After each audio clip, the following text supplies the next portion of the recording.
The first issue we're going to talk about is balancing this budget. Crafting a budget is one of the most significant policy issues that legislators undertake every year.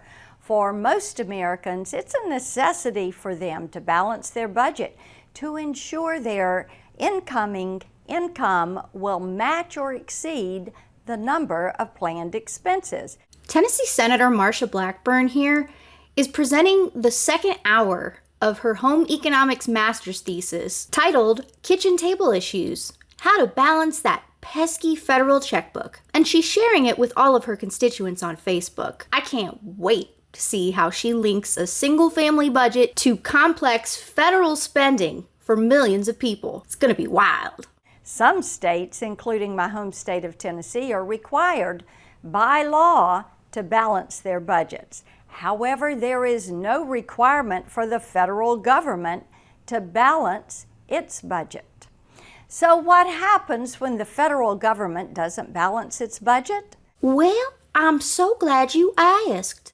Well, in 2022, the government spent $6.27 trillion and took in $4.90 trillion, resulting in an annual deficit of $1.38 trillion. Balancing a budget is one of the simplest things our government could do to help get the country back on the right fiscal path. Tennesseans are required to balance their budget. Why can't the federal government balance theirs? The end. Did you notice her tone there, especially when she was mathing those big government numbers? It really felt like she hates the people she's talking down to. So I have no problem breaking apart this ridiculousness. First of all, if you recall, she stated how a household budget works, where income should match or surpass planned expenses. This sounds like a project for a trad wife. The federal government has to act swiftly upon unforeseen national emergencies, wars, etc., and cannot be confined by the bureaucratic tape of codified austerity when millions of people are potentially at risk and need protection and aid. Can you imagine having to do petty bargaining with politicians like Marsha Blackburn in order to provide relief after a hurricane that sweeps the Gulf Coast, or in order to provide COVID relief checks to thousands of Americans who lost their jobs and have children to care for? That would be insane. Secondly, Blackburn says her state, by law, must balance their budget annually. That's great, Marsha.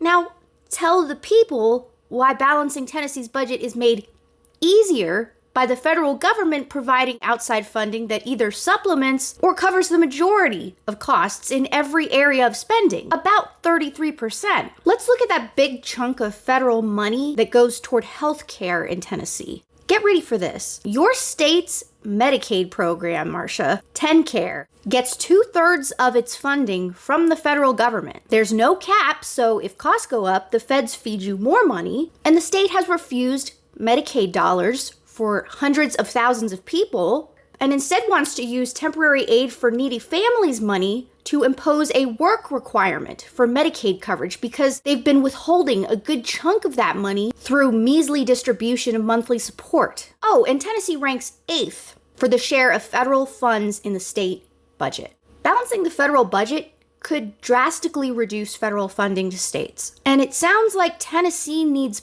plenty of help from a bigger source, a backstop the federal government doesn't have. And it just gets greedy for more like it's a, you know the term, welfare queen. And finally, Marsha's awfully vocal these days about being frugal, but was noticeably absent from the conversation when Trump cut the corporate tax rate and saved the uber wealthy trillions.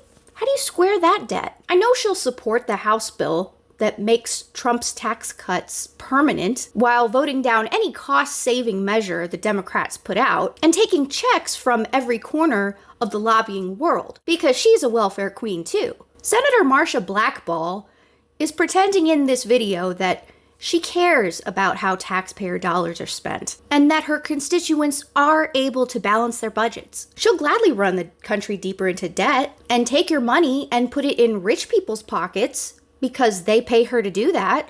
And she wants the working class of Tennessee to have to spend more than they make because she thinks their material situation is something unbecoming which they could have prevented. That's not responsible leadership at all. And for someone with a degree in home economics, a guy on Twitter put it pretty succinctly, it does not qualify one as an expert on any budget except household budgets. So shut your trap, Marsha. Thanks for watching, guys. I'm Leah Cover.